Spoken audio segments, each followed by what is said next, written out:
The snow is beginning to melt off the ground here in Rhode Island, and it might be in part to the red-hot St. Louis Billikens as they come into town for this men's A10 matchup in late February. As we welcome you courtside, I'm Ryan McKenna, joined alongside Tyler Pinheiro. Tyler, these Billikens have been unstoppable so far this season. First place in the A10 and undefeated in conference play. Yeah, Ryan, they only have one loss on the year against Stanford, and that was only by 1 point. So this team, they're just 1 point away from being undefeated and being even higher ranked than they already are. Yeah, and a large reason because of that is this man, Rhody Avila. He has been doing it all for the Billikens, averaging over 12 points a game, shooting above 50% from the field, and also shooting at above a 40% clip from behind the arc, Tyler. I mean, he's a do-it-all type of guy. He can score, he can pass, he's leading the team in points and assists. He's definitely the key reason why the Billikens have had so much success early on this season. The Billikens riding that 18-game win streak into this game. And we'll take a look at the Rhode Island side of things. It has been this man who's been putting the team on his back as of late. Tyler Cochran, averaging nearly 30 points a game and also over 7 rebounds. And he's also been shooting the ball well from behind the arc, Tyler. Yeah, and we saw last game in the first half, he didn't miss a single shot. Cochran has been playing unbelievable basketball thus far. He's scoring at a great rate, and he's been even better on the defensive end. He has 72 steals on the season. He's just been a defensive menace for anyone that has to be guarded by him. Leads the A10 in steals and steals per game. Take a look at the starting five for Rhode Island. It's going to be R.J. Johnson, Miles Corey, Jonah Hinton, Tyler Cochran, and then Keon Itijere for the Rams. And for the Billikens, it'll be Trey Green, Dion Brown, Quinton Jones, Amari McCautry, and Rhody Avila rounding it out for the Billikens down low at the 5. As we are just about set for tip-off here at the Ryan Center. Tyler, what is the key to this game for Rhode Island to snap a win streak for a Billikens team that, quite frankly, has looked unbeatable so far this season? You mentioned earlier their one loss to Stanford all the way back on November 28th and only by 1 point.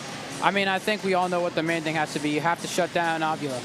He's one of the best players in the A10. He's one of the best players in the entire country, and he can do so much. He can beat you by passing, and he can beat you by scoring. So you just have to limit his options and just make sure he touches the ball as little as possible. As we get underway, the ball almost went to Tyler right off the tip. Almost got a souvenir to start out the game. You were ready. I saw you had your hands up. You were going to catch it.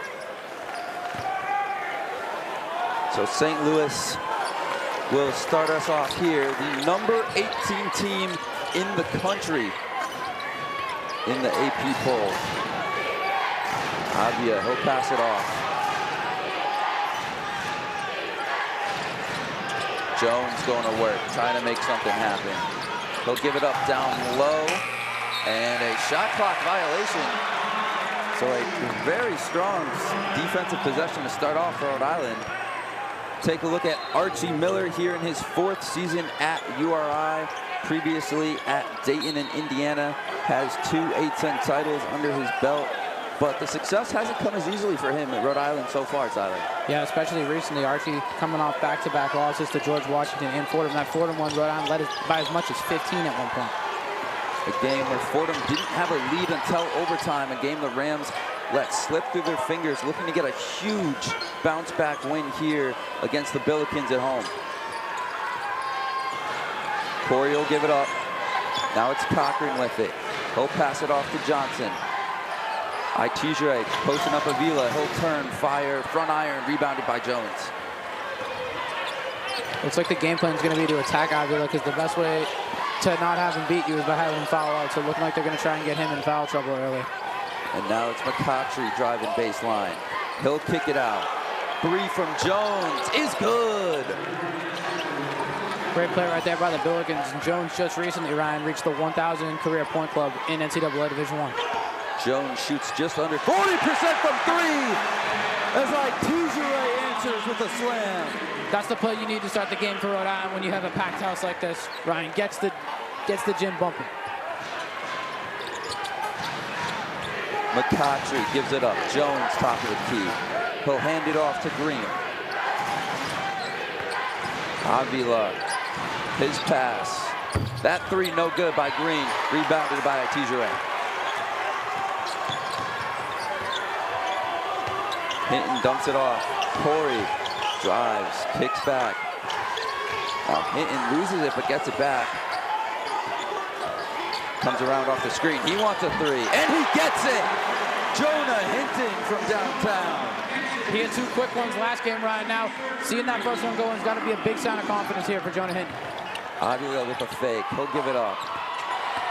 Driving, spinning, looking, and the crowd wanted to travel, and they get it. As that time, it goes against Dion Brown. Brown was looking for the contact from Hinton. Right there. You take a look back at the alley-oop from Cochran to Itijere, and then Hinton with the 3 off the screen. Hinton getting it done on both offense and defense. He pulled the chair right there. Hinton, one of the strong scorers and shooters for this Rhode Island team. And now Johnson wants a 3. That one no good. But rebounded, kept alive by Corey. And now he'll kick to the corner. Cochran's 3 no good. Couple of good looks for the Rams, but couldn't get them to fall. And now Jones drives up and off the glass. Avila with the putback, it's good. It's just another part of the game where Avila is so lethal. He can just kill you on the rebounds also. St. Louis, one of the best rebounding teams in the country. They average 42.1 rebounds per game. And this one's stolen away, and it's Brown the other way. And he'll go up, and he'll get fouled. So a trip to the free throw line for Dion Brown. And we'll take a look at Josh Schertz in his 2nd year at St. Louis, 18th season as an NCAA head coach. He was previously at Indiana State, where he won the 2024 Missouri Valley Conference Coach of the Year. And Tyler, he brought some players from Indiana State with him, obviously the most important one being Robbie Avila. Yeah, I mean, it's a common thing we see now in college basketball. When coaches get a better job, they often bring a lot of their players with them. You see it in college basketball, and you can sometimes even see it in college football. And Schertz, quick fun fact about him, he spent 13 years coaching the Lincoln Memorial Rail Splitters at the D2 level before going to Indiana State. And now Corey will kick, and that one goes out of bounds. Ryan's playing really, really fast right now, Ryan, and sometimes it's working out, but sometimes they just end up making silly mistakes like that. And like you saw with Cochran on the possession before, just left the ball too far out and it ended up in another turnover. St. Louis up by 2. Jones bringing it up the floor. Now it's Green with it. Green trying to get it to Avila, but it's tipped and it's stolen away. R.J. Johnson with the steal. Johnson, kick, Hinton, wing 3, got it! Jonah Hinton with another 3 for the Rams. It's where he's at his best. Led the team in threes coming into today with 60. He's up to 62 now for the season. The sharp shooting of Jonah Hinton. And a turnover as he stepped out of bounds, I believe. Josh Schertz not happy with that one. Take a look back at the Hinton 3. Just a great find by Johnson to get him on the wing, Tyler. Yeah, and Hinton, he's doing it not only on the offensive end, he's doing it on the defensive end too. He's already forced 2 turnovers here in this game, and I expect him to force a lot more down the stretch. Johnson with it, crosses, drives, Hinton, another 3, same spot, got it again! Jonah Hinton shooting the lights out of the gym here early in the first. Archie Miller said he wasn't 100% healthy after the last game. Now it looks like these couple days rest he's had have got him back to that 100%. And now a 3, no good, trying to answer. It was Amari McCautry.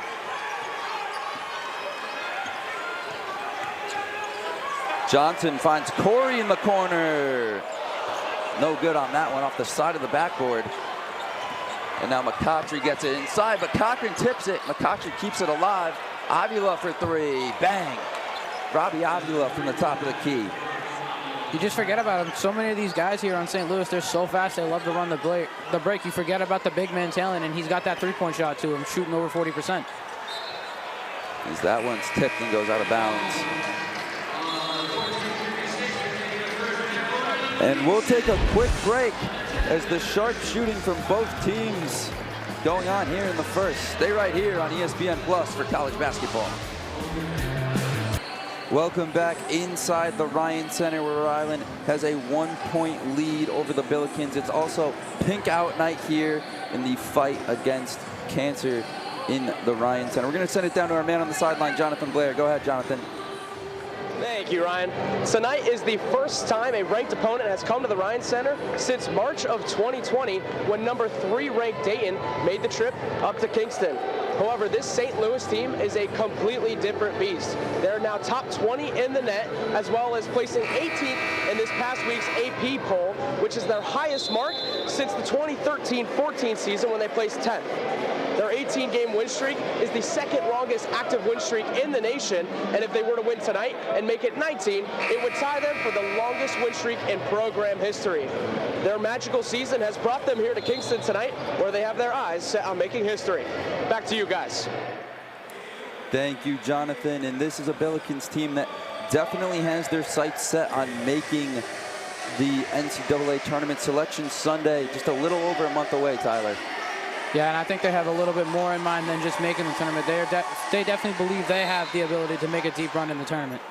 And Josh Schertz back at Indiana State, it looked like that team was going to be in the tournament, but a historic run of bid stealers 2 years ago in 2024 kept them out. That Indiana State team ended up going to the NIT championship and losing that game. Now here's Hinton for another 3. That one no good, and it's stolen away. That was the heat check right there. It was a heat check. He's already had 3 threes as McCautry lays it up and in off the glass. Great athletic finish with the left right there, and with Hinton smothering him right there. Hinton's had a great defensive game so far, so just good play from McCautry. Good defense, better offense. As now Corey drives into a double team, almost loses it, and now he does lose it. And now a scramble for it. St. Louis has a 2-on-1. McCautry kicks it out, and now Corey gets a steal. Corey drives, he gets fouled. Looks like Avila is pleading his case right there for a push-off. So a couple of steals. It was originally St. Louis with the steal, and then they turned it over on the other end to Corey. So now he'll get a trip to the free throw line. First free throws in the game for the Rams.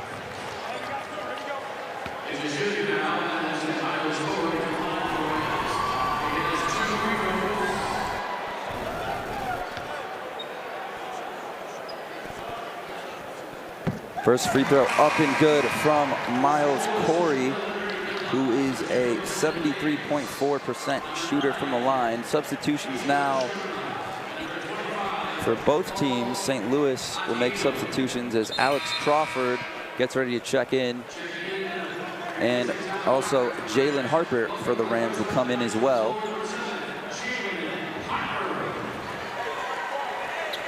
Looks like Coach Schertz is almost running a 5-in, 5-out type of set here, Ryan. Yeah, almost hockey line style substitutions for the Billikens, Tyler. And this is a St. Louis team that has a lot of depth. Coach Schertz actually went on Inside College Basketball with John Roskian this past Sunday, and he talked about the depth of this team and how they're able to score in so many different ways. Obviously, Avila is a main piece of that, but he also gave high praise to Amari McCautry. Said he was an X factor who could make a huge difference down the stretch late in the season here. As that pass is tipped and another steal by the Rams. Now it's Johnson bringing it up. Hinton, 3, splash! Jonah Hinton. He's one of the best three-point shooters in all of college basketball, Ryan, shooting over 30% from beyond the arc, and he can do it at such a high volume. An unreal start to this game by Hinton. And now the answer from Ishan Sharma. And Sharma let Hinton know right there, pointed at him right after that. Johnson drives, kicks to Harper, who lost it, gets it back. He'll give it up to Crawford. Screen coming from Itijere. Johnson, Hinton wants another 3. Got it again! Jonah Hinton, unbelievable shooting. He's loving that left wing right now, Ryan. He simply can't miss from that side of the court. That is a hot spot for Jonah Hinton. He's hit 4 threes in that exact spot. And now St. Louis loses the ball. The defense of the Rams right now, Ryan, is arguably even better than the offense. We've seen Jonah Hinton have 15 quick points in this game, but the Rams defense has just been simply incredible. All of those points coming on threes, 5 threes from Jonah Hinton with just under 13 to go in the first half. And about 4 of them have come from that left wing, Tyler. Yeah, and we just saw another look at it right there. Hinton shooting with no hesitation right now. Once he catches it, that ball is going up right away. Now here's Johnson. He'll kick. Crawford wants a 3 from the same spot. Air ball on that one. Looks like Hinton has all the three-point making ability here tonight. His teammates haven't had much success from beyond the arc. St. Louis with 15 points and Jonah Hinton with 15 points, keeping pace with the entire St. Louis offense. Here's Jones driving. He'll kick it back out to Sharma. Now it's Otieno.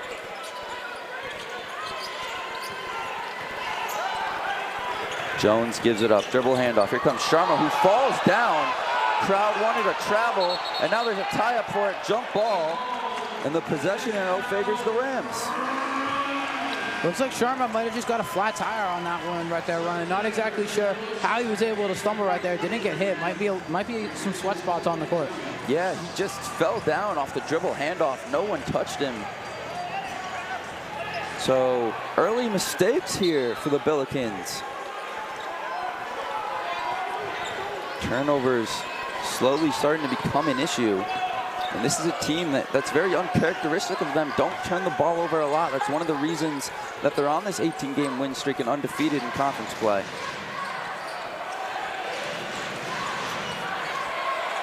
Johnson gets it stolen, and now St. Louis has numbers the other way. And it's laid up and in, but can't get the follow. And I believe it is Rhode Island ball, out of bounds. Right, we're just seeing so many mental errors right now from the Billikens. They have to discuss this in serious depth in timeout. So we'll send it to break with Rhode Island up 4 and the Billikens in a bit of trouble here early. Stay right here on ESPN+. Welcome back here in the Ryan Center, where the story so far in this one has been Jonah Hinton, who has 5 threes so far. 15 points, all from behind the arc. And Tyler, it's been that spot on the left wing for him. He's got about 4 of them from right there. Yeah, Ryan, and they're coming off of so many great possessions. Look, Johnson drives, gets the defense to collapse, kicks it out for the easy look. And then again, they get the fast break, and who else but R.J. Johnson bringing it up again. He's just able to find his guy. They have such good chemistry, the two of them. Johnson has a lot of confidence in his shooter, and he knows he can knock him down, which the last 3 have all been assisted by Johnson. Defense turning into offense for the Rams. They've forced a lot of turnovers so far for St. Louis and gotten some steals as well. Tyler Cochran, who leads the A-10 in steals, but as you mentioned, it's been R.J. Johnson doing a lot of the defense so far.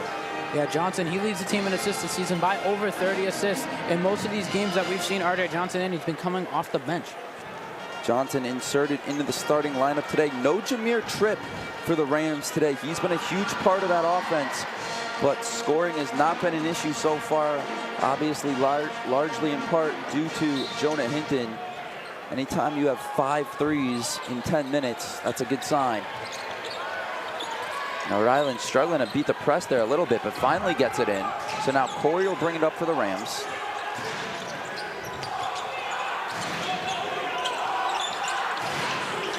Harper gives it up to Crawford. Crawford looking to make something happen. Traore with it now. And they're going to get Kellen Thames on a reach.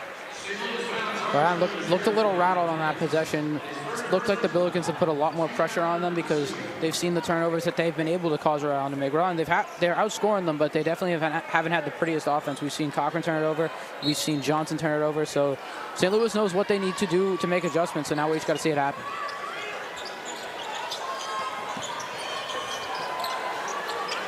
Corey gives it up to Hinton.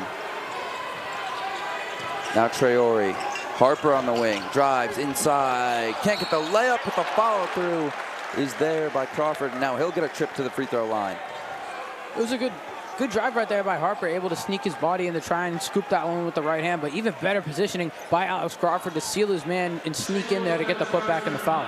And Crawford is someone who he doesn't score a lot for the Rams, averages 5 points a game, but when he's out there for defense, and that right there, rebounding and second chance points. And first free throw good by Alex Crawford. And now Itijere and Cochran will come back in for Rhode Island. Cochran yet to see one go through tonight. I imagine that Archie Miller is going to draw up some sort of play for Cochran to get him going. Cochran, we mentioned it pregame, averaging 27.7 points per game his last 3 games. But with the way Jonah Hinton has been shooting the ball, I'd imagine you got to keep feeding him. And second free throw, no good. So Crawford goes 1 for 2 at the line. And it's now a 5-point Rhode Island lead. Just about halfway through this first half. Dames with it. He'll drive. And they got him with an offensive foul. So another wasted possession by the Billikens. This Rhode Island defense has been suffocating them. Dames thought he was Derrick Henry right there with the stiff arm. As you can see, he's just pulling on that jersey, Ryan, and every single time, once you see the close move, you're going to get the whistle call every time. Absolutely. Good calls by the official there. Obvious contact and a bit of a push. Billikens already with 10 turnovers. Rhode Island making them pay for it. As Corey drives inside, he'll kick. Cochran gives it up to Hinton.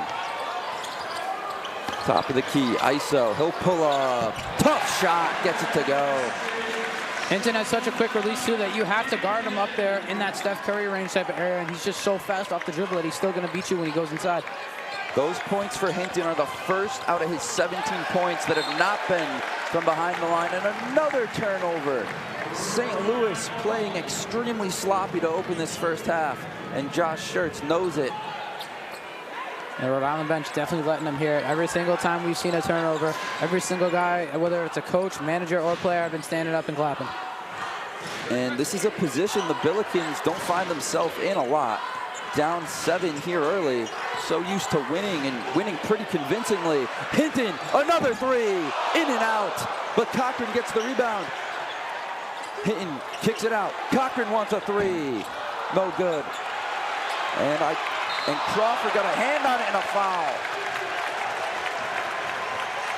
Unbelievable effort from the Rams right there. Even when the shots aren't going in, all 5 guys are doing their part, just trying to box out. And what a hustle play there by Alex Crawford to just draw that last second foul to get his team a 3rd possession. Keeping the possession alive. It's something that Rhode Island is not necessarily great at statistically. You look at the rebounds per game, they only average 32.7. St. Louis averaging 42.1. But right now, Rhode Island has sort of been dominating the boards.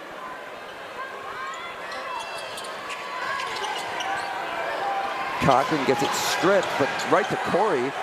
And now Cochran has it. He'll pass it up to Hinton. Screen coming from Itijere. He'll give it to Cochran in the corner. He drives inside, pumps, spins, fades, won't go.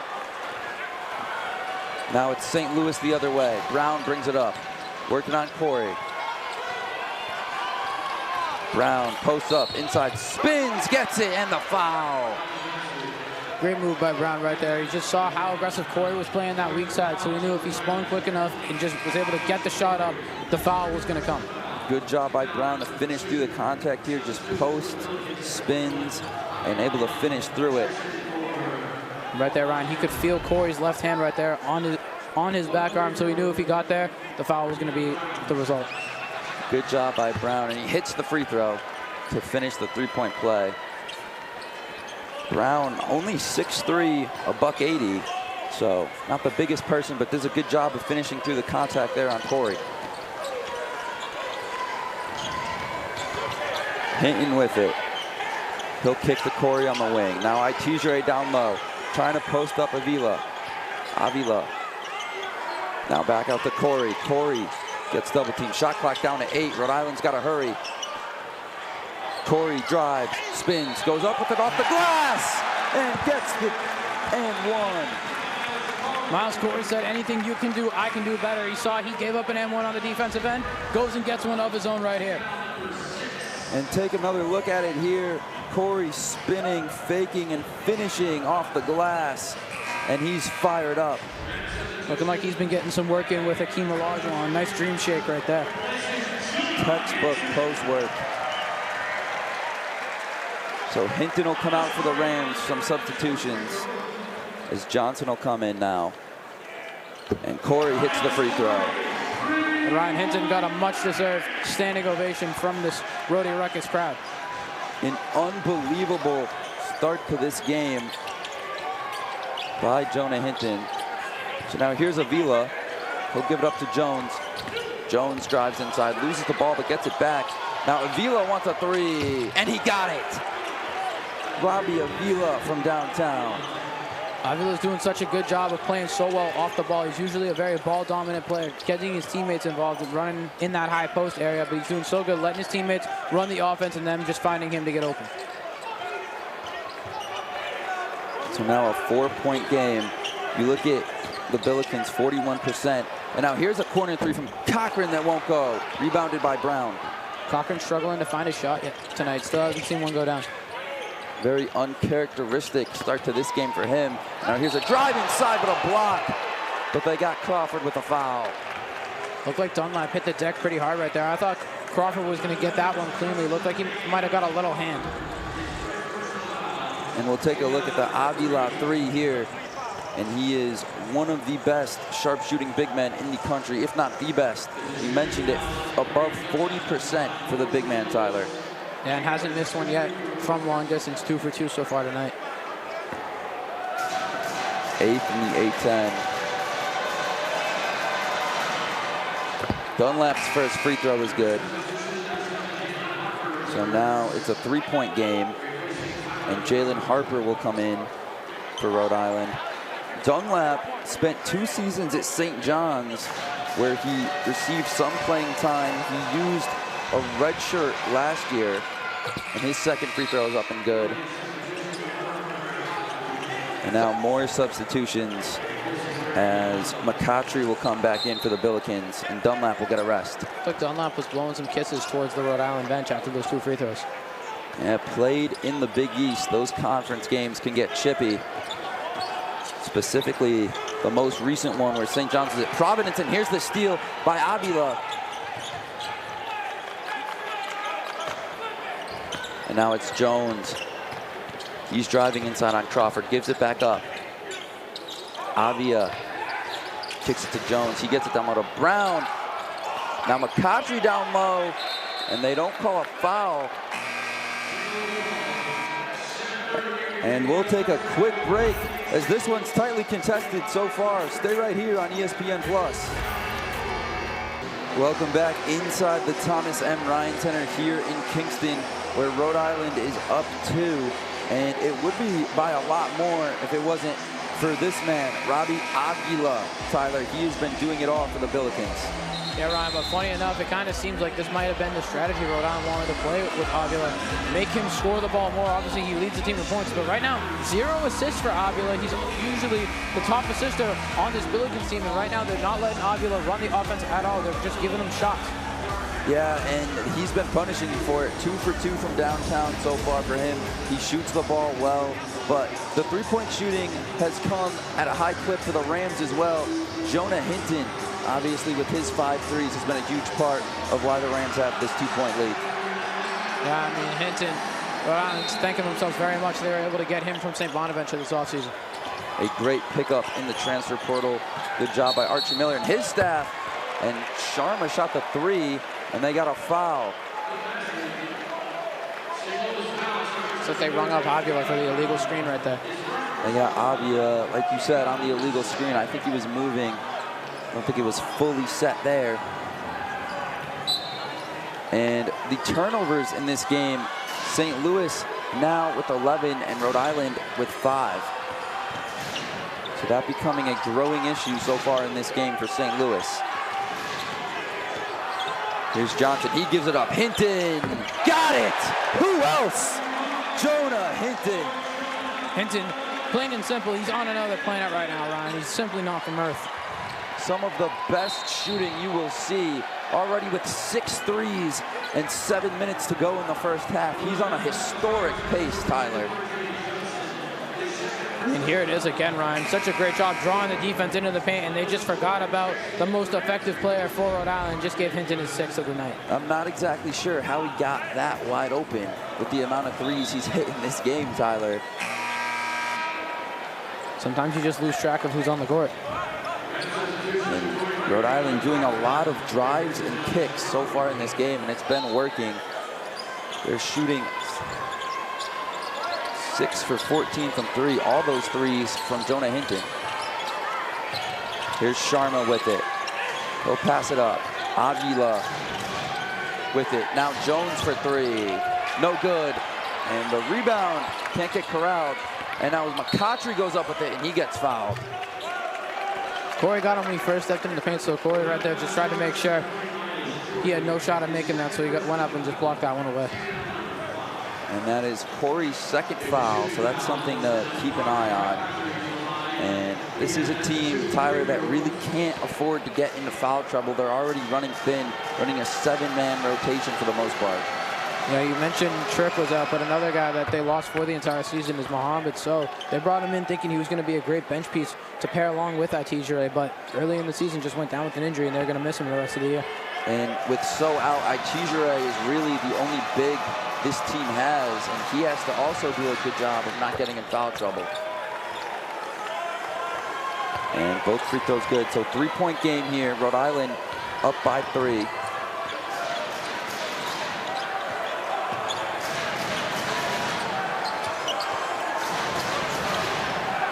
Corey going to work. He gives it up to Harper. Now it's Hinton with the screen from Itijere. He'll drive, kick, and throws it away. Well, the ball was actually tipped, so it'll remain Rhode Island ball. St. Louis, they've been showing us they are a great defensive team. They've had a lot of deflections. They've had a lot of turnovers for us, but right now they just can't put it together on the offensive end to get past Rhode Island. No, they cannot. Stifling defense from the Rams so far. As here's Corey, who lays it up and in off the glass. Great finish by Corey, but you have to give Avila so much credit right there for not fouling. You know how valuable he is to this Billikens team. If you get him in foul trouble, it's going to be an even longer night here for St. Louis. Avila decides to give up the easy 2 for Corey. And here's a layup that can't go. And they got another foul on St. Louis. And we'll take another look at the layup here by Corey. Just blows by Brown and gets to the rim and finishes over Avila. Just such a good display of athleticism, Ryan. He's able to get up, hang in the air. He's able to turn his arm just a tad so he can get that angle off the glass to bank that one home. When you look at the hang time there, and as you mentioned, his ability to just move the ball in the air and get around the big man. So now Rhode Island, with still 6 minutes to go in the first half, is in the bonus. So a 1-and-1 for Corey, and he hits the first one.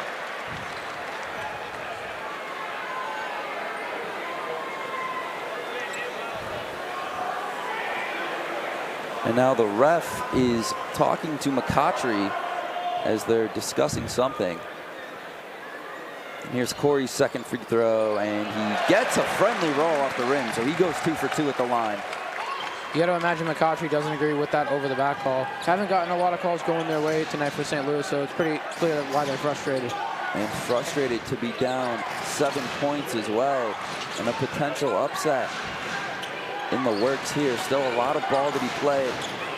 And here's Jones, who's rejected. Keon Itijere with the rejection.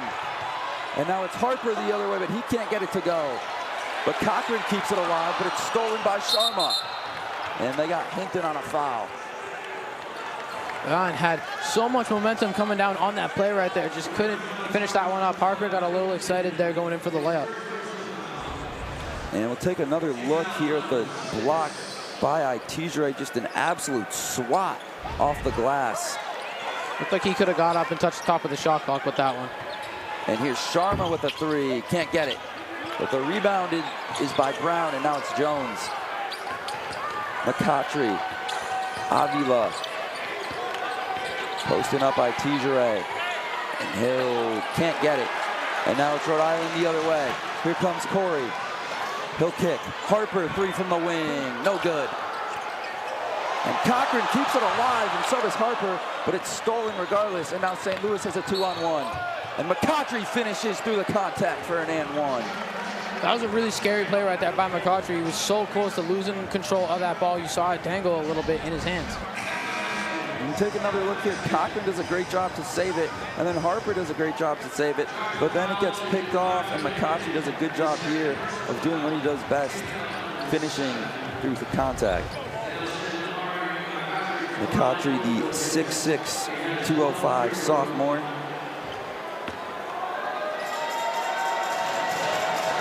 Not the greatest free throw shooter, however, but he hits it there. And it's a 4-point game as Dunlap will get ready to check back in for the Billikens. And Tyler, it's interesting too, St. Louis has been playing this press off the inbound for the entire game so far, and it really hasn't seemed to have been working for them, but they're sticking with it. Yeah, and one would assume that full-court press will work because their half-court defense has been so well at getting deflections and getting around to cough up the ball, but the press just hasn't done it. We'll see what Josh Schertz decides to do going forward. Here's Harper on the wing, working on Dunlap. Now it's Hinton who drives inside and gets the ball picked. And St. Louis thinks it's their ball, and it is. I think the ball hit off Hinton's knee there, Tyler. Yeah, that looked like just good defense there from St. Louis. Able to just barely poke that one away from Hinton and let it just roll off his body and his leg right out of bounds. And now Johnson will come in for Corey for Rhode Island. So more substitutions.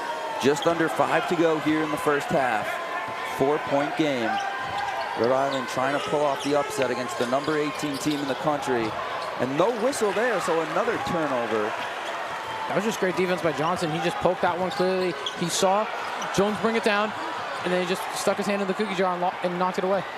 And now St. Louis gets the steal, and they get the layup on the other end. Dion Brown. And a lot of turnovers by both of these teams. And also some really good defense, as you mentioned, Tyler. Both teams getting a lot of steals. Now here's Hinton. He'll set up the offense at the top of the key. Brown on him. He gives it up to Johnson. Johnson looking. Hinton. Extra pass. Corner three. It's good! Jalen Harper from the corner. The freshman making some noise here for Rhode Island. Didn't see a lot of minutes earlier in the year, but now he's making his statement. And Harper now gets burned on the defensive end for the easy layup. So the lead back to 3. Screen from Itijere. Now Johnson with it. He gives it up to Cochran. Back to Johnson. Johnson drive, kick. Hinton thought about a 3. Now they're playing him tight, and he gets it down low to Itijere, trying to post up Otieno, and he does, but he airballs. And we're going to take a quick break as this one goes back and forth. Rhode Island up 3, just under 4 to go in the first half. Welcome back inside the Ryan Center where the Rams are up 3 over the Billikens, but the women's team has kept it going. The URI women's basketball team has kept it rolling on the road, but the next time we'll see them at the Ryan Center, they'll be hosting Fordham. Tip-off on Saturday is at 1 p.m., and that'll be right here on ESPN+. For tickets, visit GoRhody.com. And the women's team, Tyler, they're receiving votes to be ranked in the AP Top 25, and they're undefeated in conference play. But we've got a great game going on here between St. Louis and Rhode Island, and maybe a potential upset brewing here as this 18-game win streak by the Billikens is in danger of getting snapped right now. Obviously still a lot to play, but what has been the secret to shutting St. Louis down so far? Well, I think you have to look at Kian Itijere. He's doing such a great job of guarding Avila, not letting him really get the ball on offense. We've seen him slip up a few times, and Avila's made him pay. All 3 times he's been able to get a touch and a look at the rim. But Itijere is doing such a good job not letting Avila set up in the high post where he likes to get the ball, where he can run the offense and look for any of his teammates. And Itijere has also done a good job, as you mentioned earlier, not getting into foul trouble. It's something he struggled with a little bit this season, but he's done a good job. And because of that, he's been able to be out there for way more minutes so far.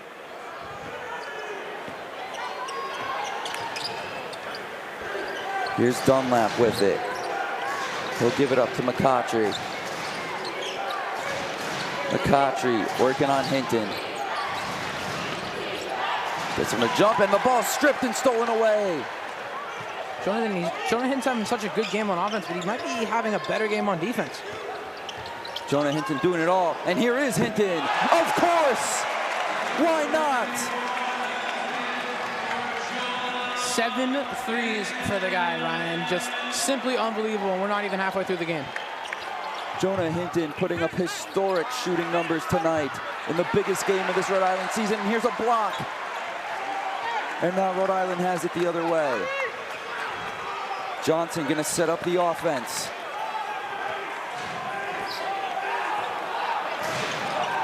Johnson calling out the play. He'll give it up to Hinton. Hinton gives it back to Johnson. Off the dribble handoff. Shot clock down to 7. Rhode Island's got to hurry. Here's Hinton. He gives it up, and Teaser can't corral it. And now it's the Billikens the other way. McCoughtry back to Jones. Down low to Otieno, and he gets fouled. Hinton and Teaser did such a good job guarding the 4-on-2 right there. Hinton doing a good job making the ball handler pick the ball up, and Teaser just a good job being the presence there to block shots. And Jonah Hinton on that 3, that one was a solid 5 or 6 feet behind the line, Tyler. And that has been his spot all night, right from that left wing. Yeah, but Ryan, when you're a shooter, though, where you're shooting from doesn't matter. As long as you're behind the line, you can get it off. Jonah Hinton been able to do it all, as that first free throw is no good from Otieno. The Quinnipiac transfer. He spent 2 years at JUCO, and JUCO does not count against NCAA eligibility. And his second free throw is good. 2 years at JUCO, then Quinnipiac, and now here at St. Louis, as Avila will come back in.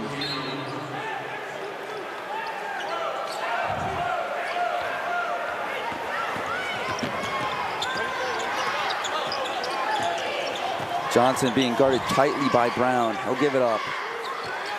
Hinton looking to make something happen. Hinton, dribble handoff to Johnson. Johnson, throw it up. Oh! Teaser almost had one of the greatest dunks you would ever see. Ball lost a little bit of air on that lob right there. Johnson did such a good job getting that one, not only over defenders, but across the court, just so Teaser could have a chance of putting that one down. And Josh Schertz wondering if the official, how does that result in free throws? If Teaser threw that down, this place would have erupted, Tyler. Yeah, Ryan, I believe Teaser is only at the line due to the bonus. And I believe you are correct.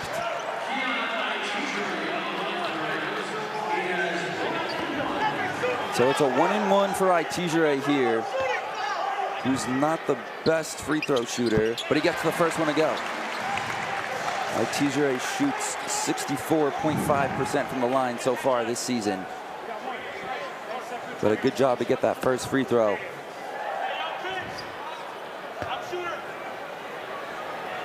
And he goes 1 for 2.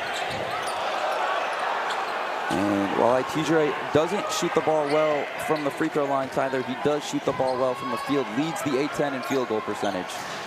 Yeah, when you're a lob threat like that, you should be making almost every single shot that you take. So dominant. Almost all of his points come from within the paint. And now here's Dunlap for a 3, but he gets fouled. So 3 shots coming up for Brady Dunlap from the charity stripe. Not only did you foul a shooter on a 3-point attempt, that's Alex Crawford making the foul. That's Alex Crawford's 3rd. He's a key defensive presence on this team for Rhode Island. And to be honest, Tyler, I think that's a shot you're all right with Dunlap taking. He's off balance. He's coming off the screen. And he is a really good 3-point shooter, 46%.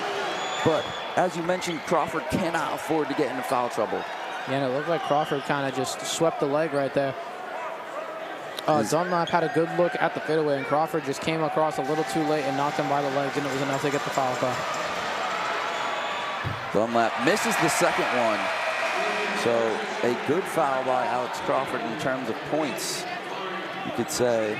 And an uncharacteristic miss from Dunlap there. He shoots above 80% from the line. I think Dunlap was yelling at his hand right there. I kind of just looked down saying, what are you doing? Dunlap makes the second one, so he goes 2 for 3 from the line. And now it's a 4-point game. Brown guarding Johnson closely. Now it's Harper with it.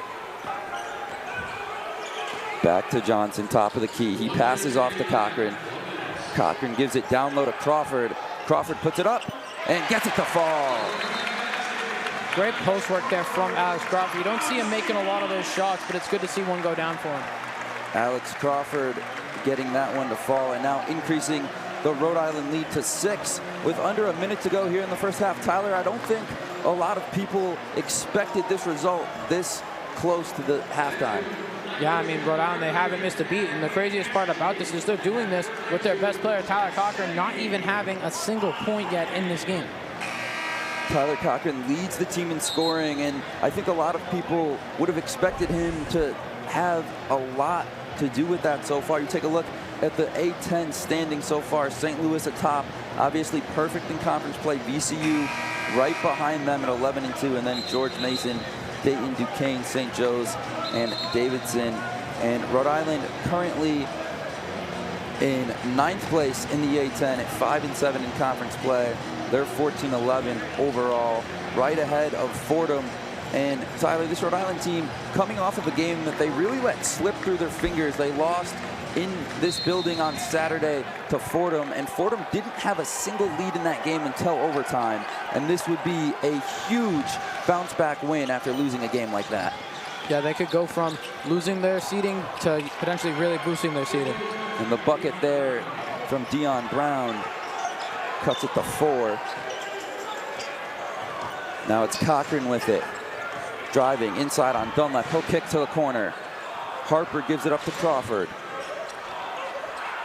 Crawford back to Johnson. Johnson with it. Johnson working on Otieno. He'll drive. Step back. Got it. Nice shot from R.J. Johnson. Johnson saw the mismatch and he knew exactly what he wanted. Got to his left hand. He was able to step back, get Otieno off bounds, and just put in a beautiful shot. And now St. Louis will hold for the last shot. And now it's Green. He'll give it up. Avila thought about a 3. Now he goes up with it. Nothing. And it's rebounded by Itijere. And that'll do it for the first half with Rhode Island up 6. I mean, Ryan, I don't think we could have asked for a much better half. If you're Rhode Island, if you're St. Louis, you're just scratching your head right now wondering what is going on. You're playing a team bottom half of the Atlantic 10, and you're just wondering, we're the top dog. How are we not ahead in this game? But Rhode Island, they're just clicking on almost every level right now. And the Billikens have not had an answer for the sharp shooting of Jonah Hinton with those 6 threes in the first half. We're going to send it down to Jonathan Blair on the sideline. Go ahead, Johnny. Thank you, Ryan. I'm here with Coach Dwayne Woodward, and Coach, got to start with Jonah Hinton. He had 7 3-pointers in that first half. What did you see from him that got him going early?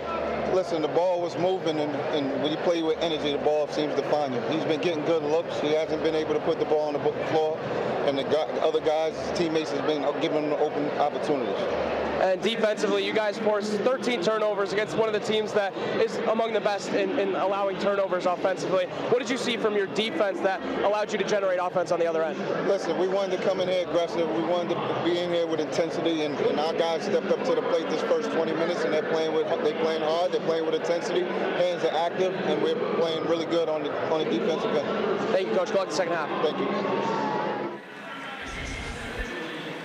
And Rhode Island with a 6-point lead and on the verge of the biggest win of their season and pulling off what would be a monster upset here in late February. We'll have the second half coming back up in first half highlights and more right here on ESPN+. Welcome back inside the Ryan Center, where we are at the half, and Rhode Island has a 6-point lead over the A10 leading St. Louis Billikens as we welcome you once again back courtside. Tyler, what has been the story in this first half, and how does Rhode Island have this lead? I think the real thing you have to point out is Jonah Hinton, but he can't be doing what he's doing without the help from his teammates getting him the ball. Rhode Island, 20 assists in that first half. Not 20 assists, 20 points off turnovers, but Rhode Island still assisting the ball like crazy.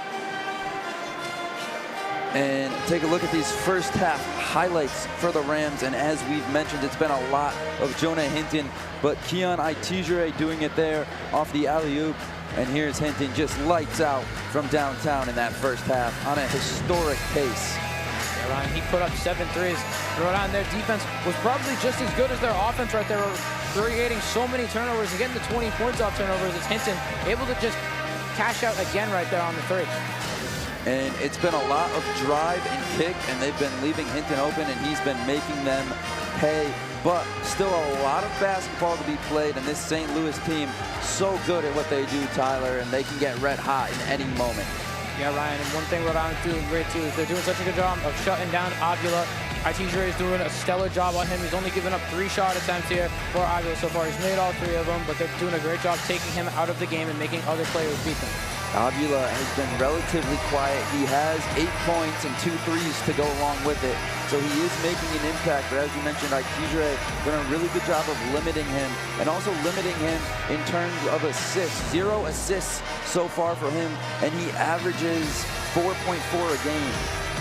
Yeah, Ryan, he leads the team in assists, and St. Louis, they average double-digit assists per game. Right now, they only have 3 here, and we're halfway through the game.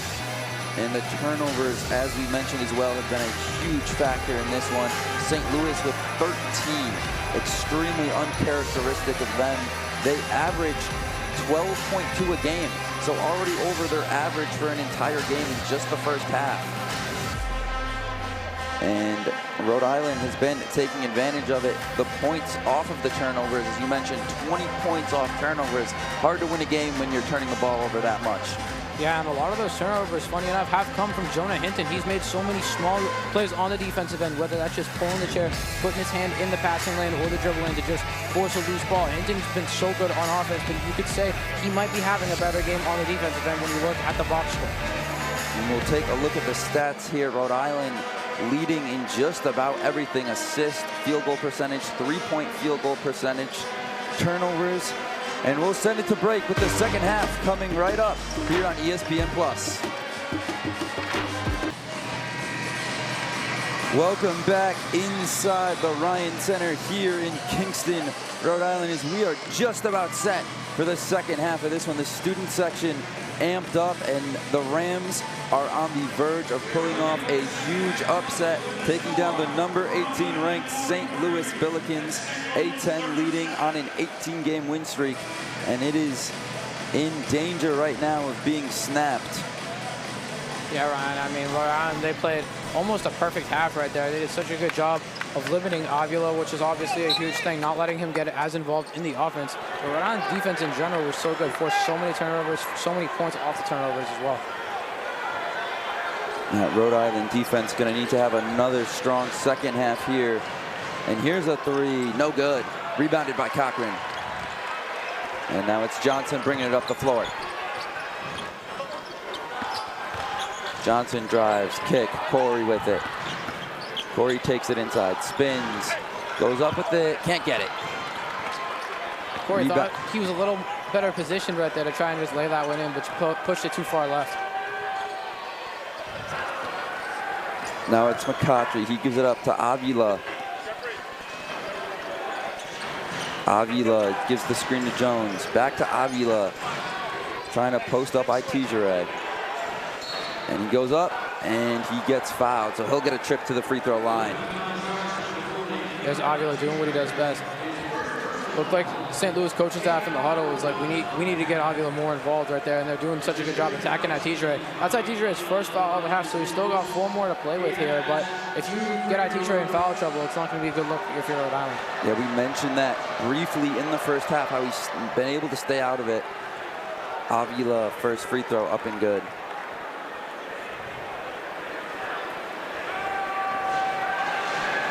He's a solid free throw shooter. Shoots 77%, and he hits them both. So now a 4-point game, and St. Louis is going to stick with that press, Tyler. I was wondering if they were going to stick with that to start the second half, and Coach Shirt's going to stay true to it. I think you want to just keep your tone. You know, you're playing aggressive defense the whole time. Your half-court defense has been great, and if you can get that full-court pressure going, you can really chip away at this lead. Here's Hinton, who tries to scoop it up and in, but Itijere gets the rebound, and then it gets stolen. And a battle for it, and Jones comes away with it. TJ right there just made the mistake of bringing the ball down when you get the rebound. Once you bring it down, it's anybody's game. And now Brown loses the ball. And now it's Rhode Island the other way. Here comes Cochran up the floor.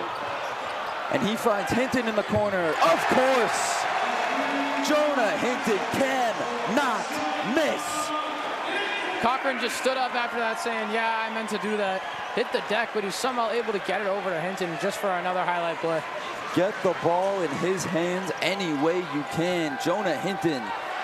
And that layup no good. Corey with it. Hinton, another one. The roof was about to explode off the Ryan Center if he hit that one. Hinton on a historic pace, 8 threes. That would have tied the program record if that one went down. Now it's Green. He'll give it up. Jones with it. Shot clock down to 8. Jones spinning, lays it up. No good. Rebounded by McCoughtry. They'll get a fresh 20 on the shot clock. And he gets it swatted away, but right to Dion Brown. So a fortunate deflection there for the Billikens.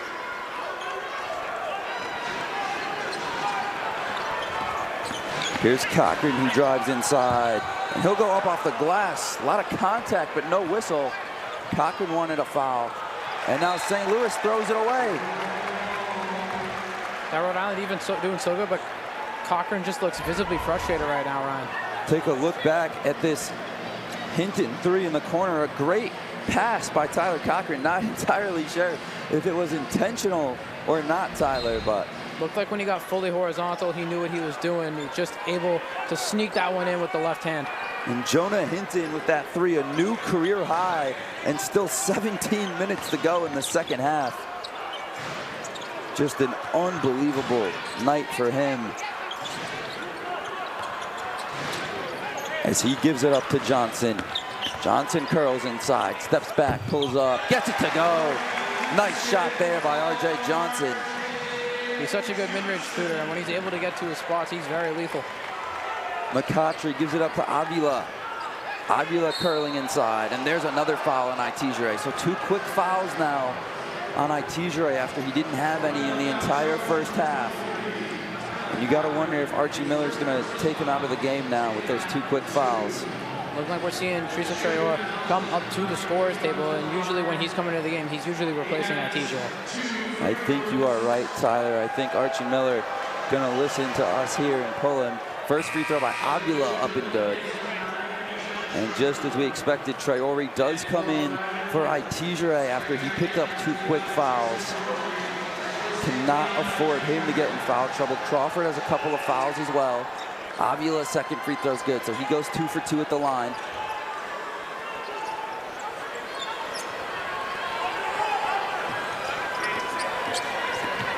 Johnson across half court.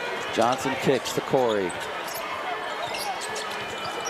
Dion Brown guarding him close, gets a deflection, but Corey keeps it alive. And now he drives in on Sharma. Spins, finds Johnson. Johnson tries to lay it up. And I'm not sure how that wasn't an up and down there, but ref signaled the tip ball right there. So no up and down because of the tip ball. And Traore gets the rebound. And now Rhode Island going to push the pace the other way. Hinton has it. Working on Brown. Hinton kicks it. Corey on the wing. He gives it down low to Traore. He's going to try and post up Avila. Now Rhode Island will reset. Here's Johnson with it. He'll kick it. Traore wants a 3. No good. Interesting shot selection there from Traore. Tyler doesn't really shoot a lot of 3s. Avila does though, but he can't get that one to fall.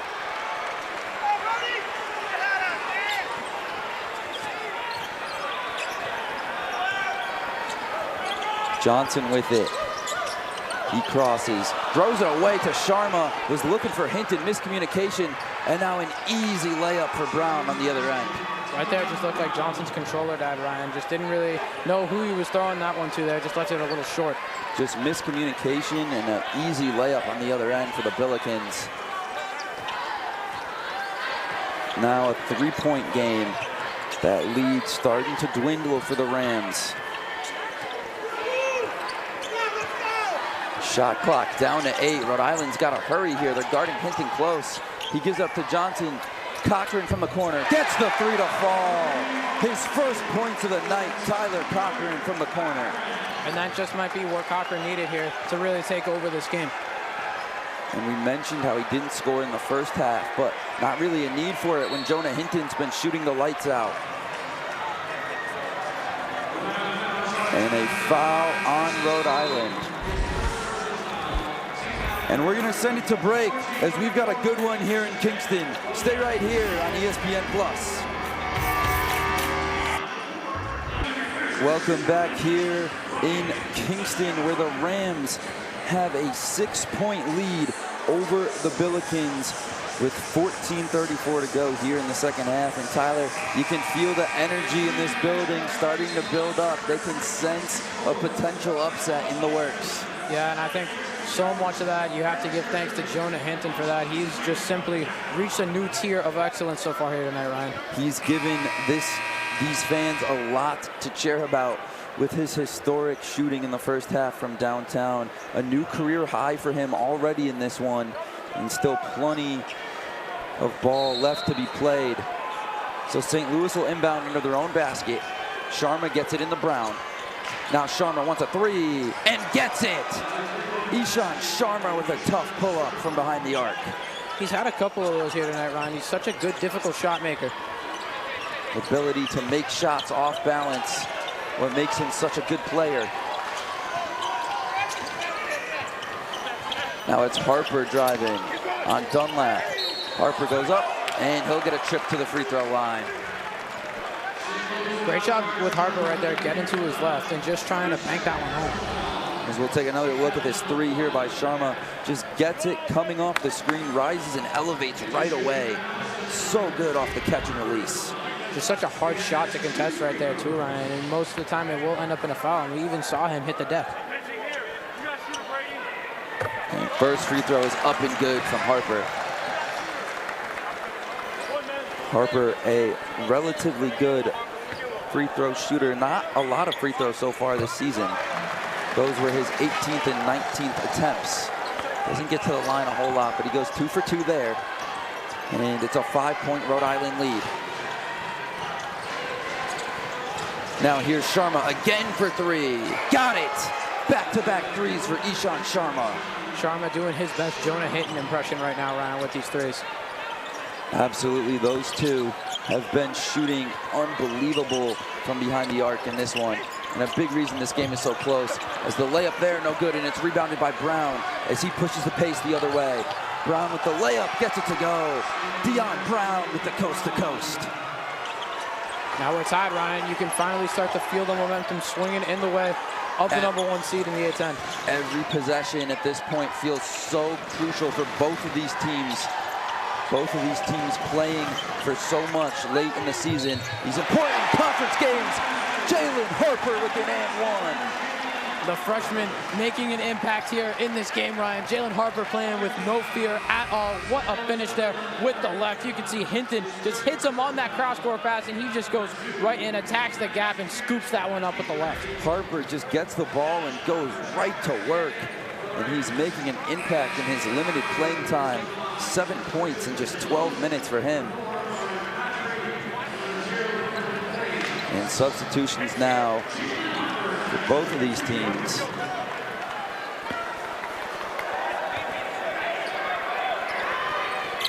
And Harper gets the free throw, so he completes the 3-point play to give Rhode Island the lead right back. And now Jones brings it up the floor for St. Louis. Screen coming from Avila. He gives it to Avila. Avila takes a 3, and he hits nothing, and the crowd lets him know about it. It's definitely getting a lot more rowdy in here, Ryan. You can hear it. The energy in the Ryan Center is palpable. This crowd trying to will this team to a victory.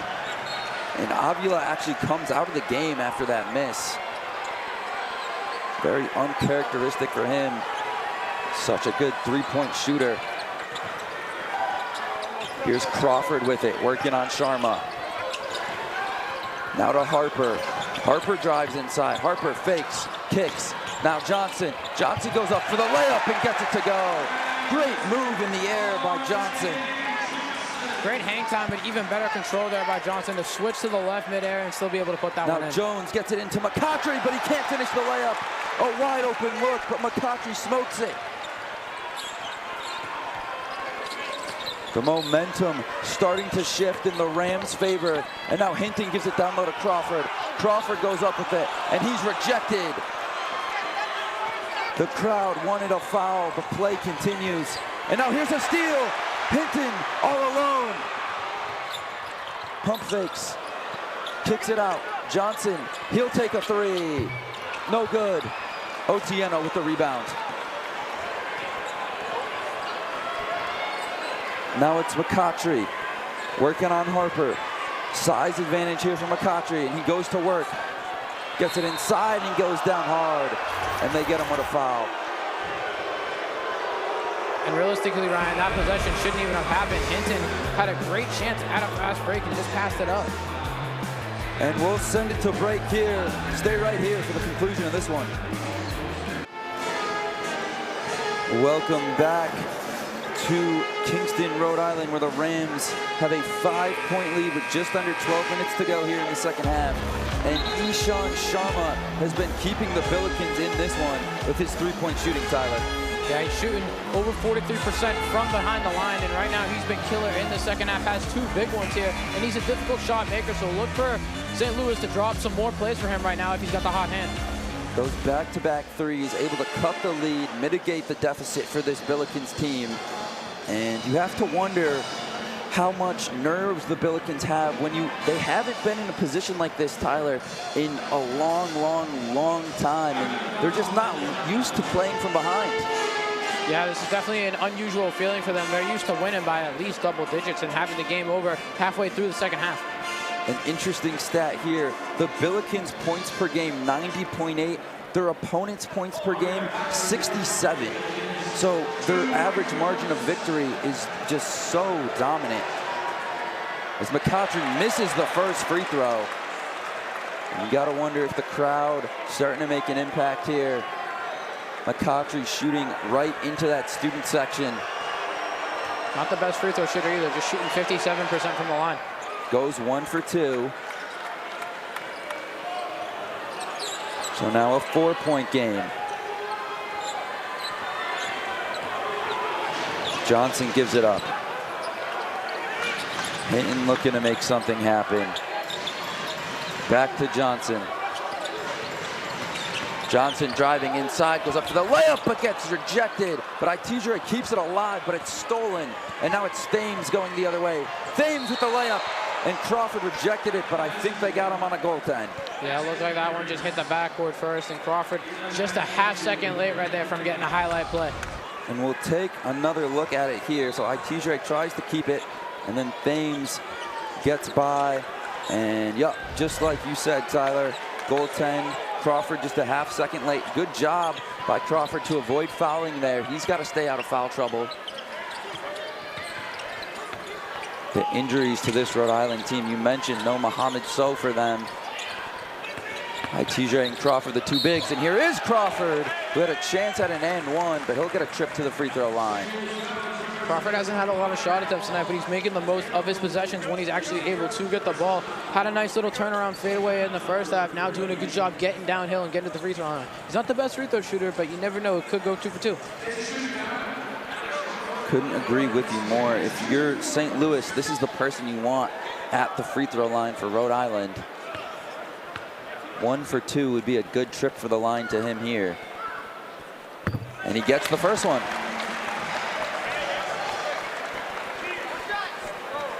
So now a 3-point game. And this Rhode Island team in general really not the best at free throw percentage, 72%. And Crawford hits them both. Shoots below 50% on the year, but he goes 2 for 2 there. It's got to be a huge sign of confidence right now if you're Archie Miller and this coaching staff.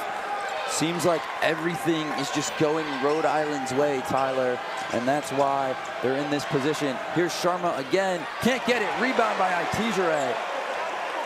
Itijere jumped out of the gym to go get that rebound. Unbelievable athleticism from him. And that one's thrown away. Miscommunication, trying to get it to Hinton. It's like Hinton starting to see a similar defense that we saw in that Fordham game. St. Louis just trying to take him out of the game entirely. They have McCautry, face guarding him, not even looking at the ball on defense.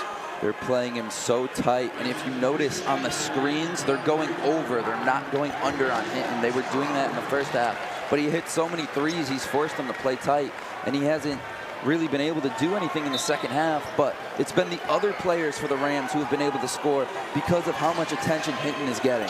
Yeah, and the one guy you got to highlight is the guy on ball right now, Jalen Harper, doing such a good job as a freshman here in these limited minutes.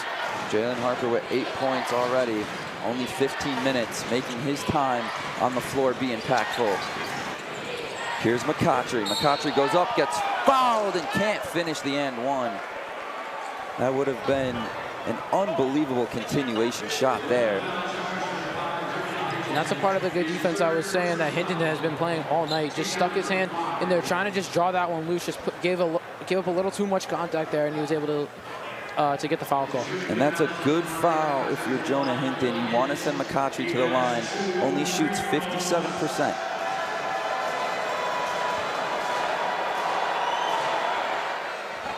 But he gets the first one to go there.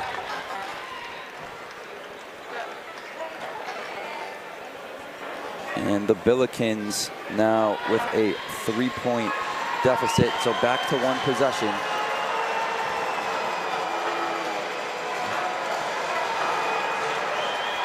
Second free throw is up and good. So Crawford goes 2 for 2 on the line for Rhode Island, and now McCautry goes 2 for 2. Two of the poorer free throw shooters for both of these respective teams, Tyler, but hitting their free throws. Yeah, Ryan, it kind of just tells you how unpredictable this game has been so far. Lots of unexpected. I don't think anyone expected Jonah Hinton to have 8 threes so far. And now Hinton with the ball, working on Otieno. He'll drive, give it up to Cochran, who gets the reverse layup to go. Great find there from Jonah Hinton. Yeah, risky play by Cochran, not going for the bank on the layup, but hey, it went in. At the end of the day, that's all that counts. I'm sure Archie Miller would have liked to see him use the glass there. But regardless, I'm sure Archie Miller likes a 4-point lead over the number 18 team in the country with under 10 to go. Here's Sharma with a layup of his own, but he can't get it. Rebounded by Harper. Looked like Cochran kind of just pulled Sharma's chair right there. He lost control going up for that one. Johnson drives, spins, looking to find a man. Can't find anyone. Otieno tips it, so he gets his dribble back. Hinton with it. He gives it up to Johnson. Johnson gives it. Hinton, long three. Oh, yeah! Jonah Hinton from way downtown. And Ryan Hinton now is shaking hands with Tyson Wheeler in the history books here at the University of Rhode Island. That was a bomb from Jonah Hinton. And now a turnover, and the Ryan Center erupting here. And St. Louis wants to take a timeout and talk it over. And it looks like here, Ryan, the crowd has figured out Hinton's accomplishment, and as the fans have rose to their feet. Rhode Island with a 7-point lead and a historic upset in the works.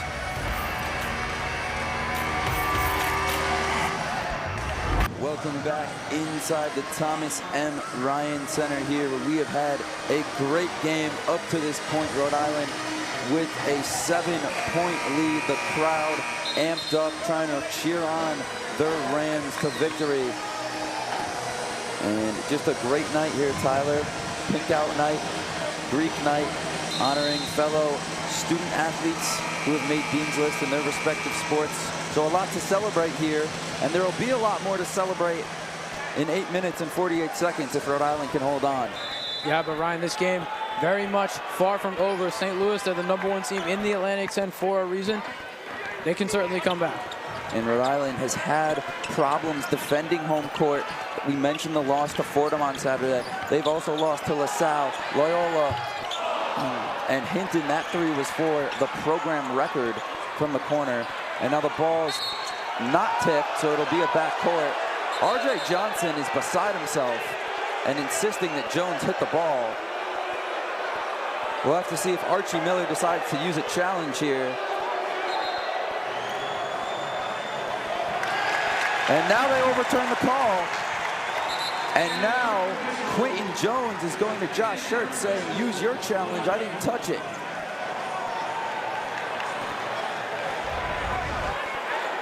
So we'll take another look at it, see what we see.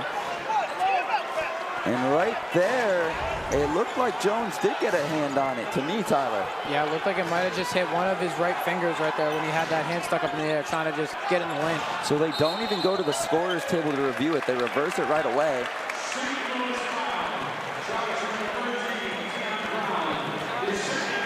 And now a foul on Brown. And St. Louis starting to have a couple of players nearing foul trouble. Only their 4th foul, though. Rhode Island with 5. Here's Johnson working on Jones. Johnson gives it up to Cochran. Cochran driving inside. Cochran Euro step and gets the ball stripped. And now it's St. Louis the other way. And Jones with the layup, but he can't get it. Rebound Harper. Great defense there by R.J. Johnson, too. Didn't put his hands down, just jumped straight up in the air, hands right up, and did a good job of just forcing the miss. And didn't foul either. Now here's Harper, who gets swatted away. But Aguila hits it out of bounds, so it'll maintain Rhode Island ball. We'll take a break here. This one's been good, back and forth here in Kingston.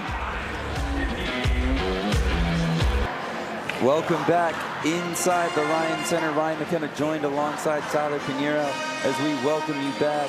And we welcome Jonah Hinton to the record books as he has broke the program record for threes, tied the program record for threes, a record that has stood since January 6, 1998. Tyson Wheeler at St. Joseph. And Tyler, he has just been unconscious from deep today.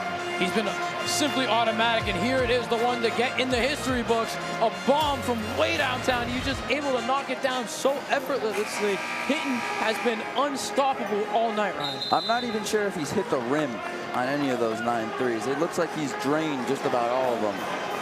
Unbelievable shooting from him, and it's also a career high in points for him today as well. Currently at 29 and 9 threes, so 27 of those 29 points from distance. And the best part about this is he's doing all of this coming off injury.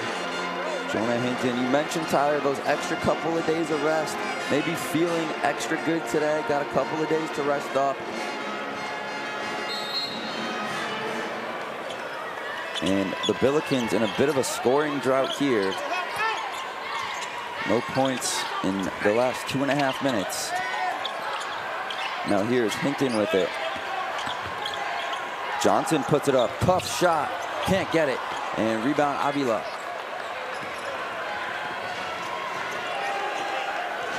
Now it's Jones. He gives it up to Avila. Avila finds Jones, who throws it down. Great off-ball screen right there from Sharma. Just did a great job getting Johnson off balance and setting Jones up for the easy 2 points. Able to find him on the cut to the basket. Here's Harper curling inside. He kicks. Johnson wing 3. Got it! R.J. Johnson gets one from the wing. R.J. Johnson wanted to join in on the 3-point show there. He saw Hinton was making a lot of them. He wanted to get in. It's been raining threes for the Rams in this one. 12 3-point field goals. Obviously, majority of those coming from Jonah Hinton. But Harper and Johnson contributors as well. And they get Itijere on a foul. Itijere tried his hardest right there to not lay a finger on Avila, but Avila able to draw enough contact, and he's been so good at it all season. Just getting bigs, you know, to just hit him and draw some sort of foul. And look at the court vision there from Avila to Jones. And that's something we mentioned. You talked about his 4.4 assists a game. That his first assist of the game. So they've been able to limit him in terms of facilitating, Tyler. Looks like we got some verbal disagreement on the court here, Ryan, about the Avila foul. I think St. Louis was trying to point out that that was Itijere's 3rd. It was Itijere's 3rd. And the first free throw is good. Short having a conversation with the official. Second free throw up and good. So Avila goes 2 for 2, and it's now a 6-point game. Hinton with it. Hinton crosses, now drives, trying to find Johnson. He does. Harper with it now, working on Green. Green comes up, and he's going for the steal, but they got him with a reach. Green, good job of being aggressive right there. He just came right across Johnson's body, and once you lay 2 hands on a guy's arm, you're going to get rung up for that one every time. Easy call there for the officials as they get Green on the slap on the wrist. And Josh Schertz has been angrily barking at his team. A very uncharacteristic game for them as Cochran almost loses it, keeps it alive, and now he does lose it, and now it's Brown the other way. And Brown lays it up and in, and one. And Brown slow to get up, and he is down. He hit the ground hard.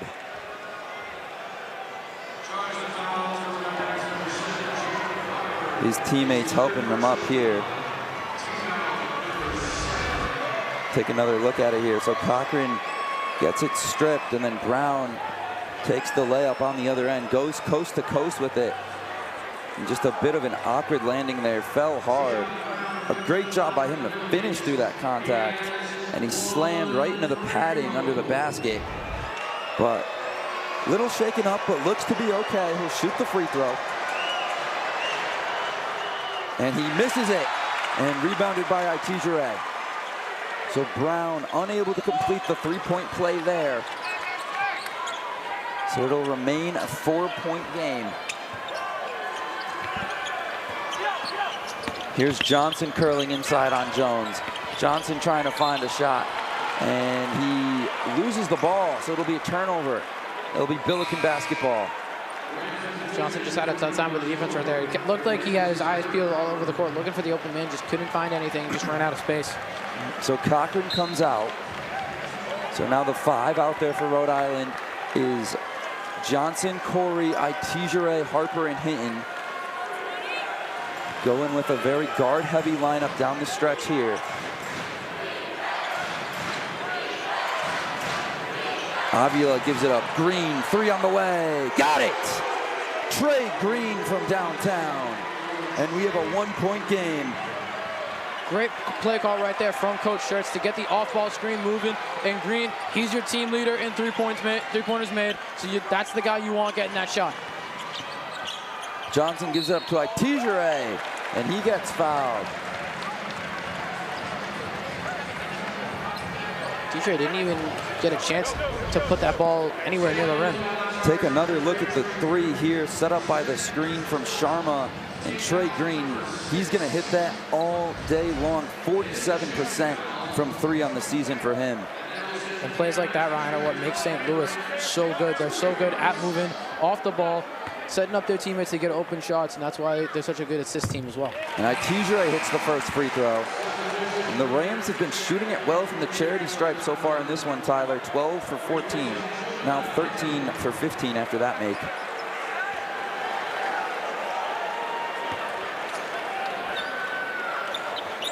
And Itijere can't get the second one. So it'll remain a 1-possession game, 67 to 69. Jones gives it up. Avila, and I think they got Itijere on an off-ball foul. And that is not good if you're the Rams. Yeah, there's number 4 right there for Itijere, and that's one of those fouls that you can just simply avoid just by trying to get around that screen right there. So that's Sharma, again, just making these small plays, but they're helping his team out so much. And they actually, that previous foul that was on Itijere, they switched it. So that's only 3 for him, worth noting. And that one, no good. Now Johnson for 3, in and out. And battle for the rebound. Cochran almost comes away with it, but Avila gets it. They wanted the stiff arm on Avila right there too, and Cochran did a good job of selling it, just couldn't get the call. Avila again with it. Itijere on him. Jones gives it up. Green thought about a three. Shot clock down to 8. And Sharma takes the three. Air ball. But rebounded by Brown. Shot clock didn't reset. And a shot clock violation. Sharma unable to hit the rim on his three-point attempt, so the shot clock doesn't reset. Great play right there. Not only great defense by around, but great just awareness by the scoreboard operator to notice the ball not hitting the rim right there and keeping the shot clock running. The ball hit the backboard, but it has to hit the rim for the shot clock to reset. Big shout out to the Ryan Center staff. Really good job to not reset that good awareness. And we've mentioned it, Tyler, we sound like broken records, but the turnovers for this Billikens team only averaging just over 12 a game, and they have 18. That's the reason they're trailing in this one. Harper, corner three, in and out. Rebounded by Itijere, and he throws it back out to Hinton. And now Rhode Island will be in no hurry to get a new shot up. Trying to milk some of this clock down the stretch with the lead and the ball.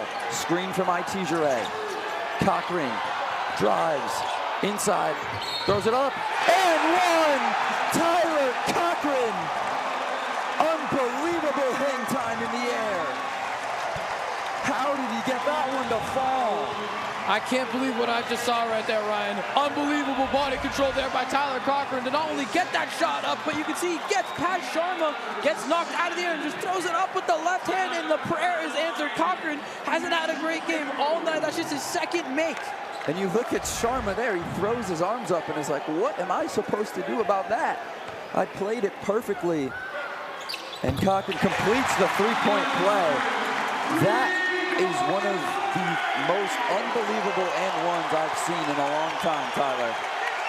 And it's been that kind of night for Rhode Island. Everything going their way. And here's Avila, who puts it up and in off the glass with an answer. Gets it back to a one-possession game. Ryan's really yet to find an answer here for Avila. He can kill them at any level. And here's Cochran. Almost had another and one, but he'll get 2 shots at the line. That one was just too easy for him, Ryan. And we're going to send it to break. A one-possession game. Under 4 minutes to go. It's been a good one here in Kingston. Welcome back inside the Ryan Center. 3-point game. 3.5 minutes to go. And an upset being brewed here, Tyler. And it would be easily the biggest win for this Rhode Island team, as they have struggled so far. 5-7 in conference play. Currently 9th in the A-10 to knock off the #1 team in the conference and snap this 18-game win streak by the Billikens. And the fans here getting into it as shirts are flying around.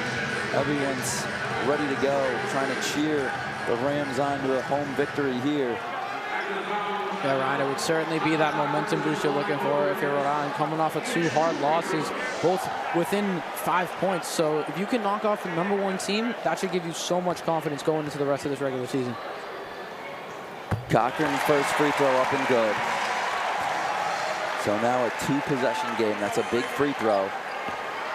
Obviously still plenty of time left here for St. Louis.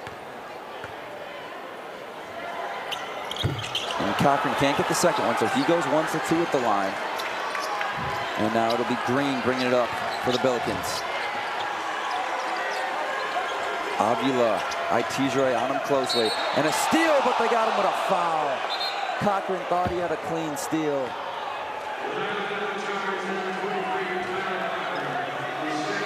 I think that possession right there just sums up the frustrations Cochran has been facing tonight here, Ryan. Hasn't had a lot of shots go in. He's finally started to get some momentum here, but that's a play that he makes almost every single game, and just getting run up for the foul can't do anything good for you. Yeah, Tyler Cochran only 9 points, 3 of 9 on the field, but Avila can't get the free throw. So no points off the foul. And now here comes Cochran again, driving inside. And he can't finish the layup, but Itijere gets the rebound, and he tries to kick it back out, but no one there. And it's out of bounds. Cochran looked like he's trying to do his hardest to take over this game right now, just putting his head down and going to the rim like a bulldozer. just can't get anything to fall. And the refs are not blowing the whistle easily. They're letting them play, letting them be physical on both ends of the floor. Both teams in the bonus though, however, so any foul will result in a trip to the free throw line. Here's Jones. He'll go to work on Harper. He drives inside, layup, can't get it. And now a foul. I believe they got Dion Brown there for a push. What a smart play by Miles Cora right there. Sneaking in to get the rebound off of great defense there from Matijere. Grabbed it, saw the defender coming along his side, so he just grabbed it, stood still, and just took the contact. Yep, Corey got the rebound, and then Brown was trying to make a play on the ball and just push him to the floor. So now a 1-and-1 from Miles Corey.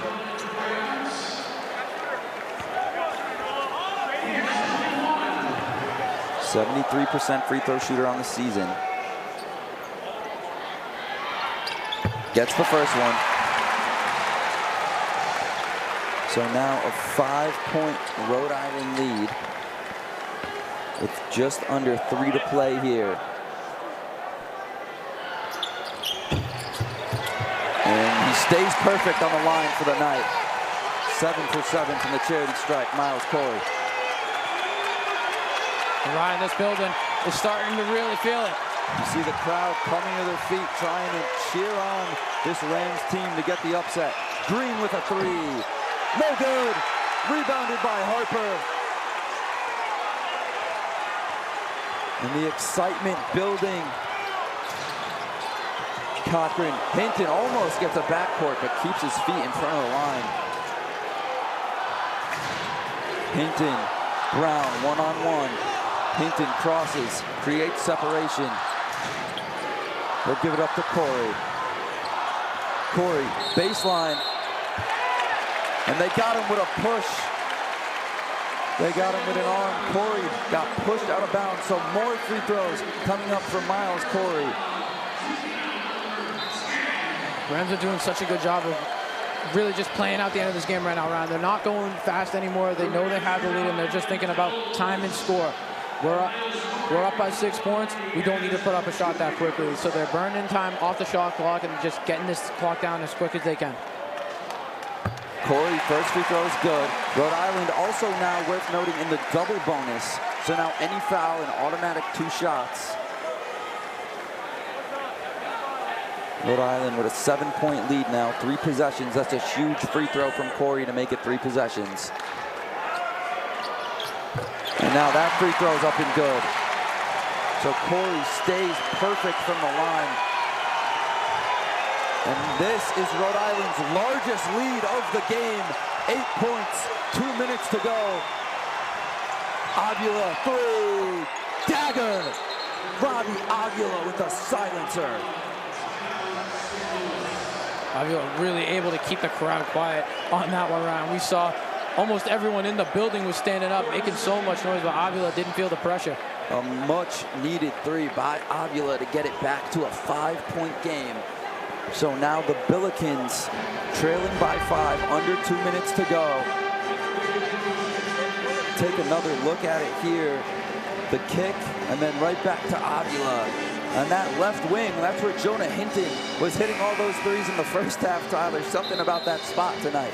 Yeah, and Harper did such a good job closing out, not getting in Avila's airspace where he could have had any chance to draw the foul. It's just great shot making there by Avila. And Avila has really come alive here in the second half, now up to 19 points, and he's 3 for 3 from downtown too. So the Billikens trying to keep their unbeaten streak alive. Are you aware of what a Billiken is, Tyler? Do you know what a Billiken is? I'm not too sure now. I was wondering it before the game. Well, I'll give you a quick rundown on what a Billiken is. A Billiken originated in 1908 from Florence Pretz, who was an artist in Kansas City. A Billiken is a symbol for things as they ought to be, and it's also a symbol of good luck. And the way it became the St. Louis mascot was in 1910. Their football coach, John Bender, people said he resembled the Billiken. I don't know if I would exactly take that as a compliment, but that football team became known as Binder's Bellicans, and then ever since then, that has been the mascot for the university. Good to know. Now Hinton with it. He wants the record. Can't get it. And Harper with the rebound, and he gives it back. Hinton again. Oh, that would have set the building ablaze. Great awareness by everyone on the court there from Rhode Island to notice that the shot clock was still moving, and what better guy to get it to for the last second shot than Jonah Hinton. Jonah Hinton trying to throw up a bomb to beat the shot clock. Had 2 chances at the program record for threes. That would have been his 10th. Jonah Hinton, I'm sure, not too concerned about that record right now. Just trying to get out of here with a win. Rhode Island on a bit of a scoring drought. No field goals in almost 3 minutes. Aguila, another 3. No good, but the rebound kept alive by Jones, and he puts it back up and in. Huge offensive rebound by Quentin Jones. It was just a great display of athleticism there from Jones. Just skying in to get the rebound there and putting that back up with simply nobody on him. And a timeout called, but down to a 1-possession game. Rhode Island was just up 8, and all of a sudden, it's down to 3. Take another look at this last possession by St. Louis, the Aguila 3, and then Jones just goes up and over, gets the putback to go. And Ryan, that only happens because you got Tijere and Harper both close out on Aguila, so no one's there to box out Jones, and he just gets in there untouched and is able to easily grab it and put it up. A great job there. And you see Cochran was trying to box out Brown, and he did, but then Jones comes in, crashes the boards hard. And this one gonna come down to the wire, Tyler. This has been a great game. Some history in the making. Jonah Hinton tying the program record. And what else could you ask for in a basketball game? Yeah, you simply got your money's worth for this one if you decided to show up tonight. And if you're at home watching, you're definitely having a good time. Rhode Island, 0 field goals in that scoring drought. This would be a devastating loss if they weren't able to salt this one away, especially after the loss they had on Fordham. They let that one slip through their fingers. They've struggled a bit in this building this season at the Ryan Center, 8-5 at home, so a winning record, but 3 of those losses to bottom 4 teams in the A-10, Tyler. Here's Johnson. Jones on him. Johnson in no hurry, gonna use as much clock as he can. Now hook kick, corner 3. Air ball, Tijere can't get it, and it deflects off of him. 6 seconds now on this inbound. If you're around, you're going to be underneath the basket, so you want to try and get maybe a quick shot right here. I feel like if you can draw up a play for Hinton to get a 3, that'd be ideal, but you can always have the safety net if you can get a backdoor lob for Tijere. And we've got a stoppage here. I think they're going to review who that ball went out on. Originally, looked like it might have been Tijere. The call on the floor is white here. Ball. Timeout, St. Louis to challenge that ruling. So the call on the floor was Rhode Island basketball. St. Louis going to take a timeout and use their challenge. And this is a big one, Tyler, because St. Louis only has 1 timeout. If this challenge is unsuccessful, they lose their final timeout. Yeah, Ryan, just there on the replay, we saw it was really close. You see it very clearly hit Aguila's hand, but you just can't really tell if that one went off of Tijere's left hand. He might just get the curse of having the long fingers right there, but it's going to just be, is there enough evidence to prove that Tijere touched that before it went out of bounds? And remember, the call on the floor was Rhode Island basketball, so it has to be clear and obvious video evidence to overturn it. And I'm not sure if I saw enough there. Take another look at it. Cochran, no good on the 3. The ball hits the rim, too. You can see the rim shake, so the shot clock should be reset here if Rhode Island gets the ball underneath. That's a great point, Tyler. I didn't see that initially. Great attention to detail there. You're clearly right. If you look at the rim right there, it does vibrate. It just ticks off of it. So it should be a fresh 20 for the Rams if this call stands, obviously.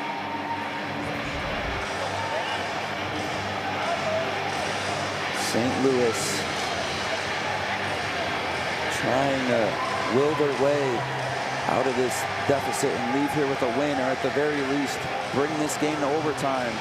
This call going to be huge, a pivotal possession. Yeah, Ryan, you can tell this one's definitely taking the refs some serious time here. They don't want to get this one wrong. They want to make sure they have every angle they can get, and here comes the goal.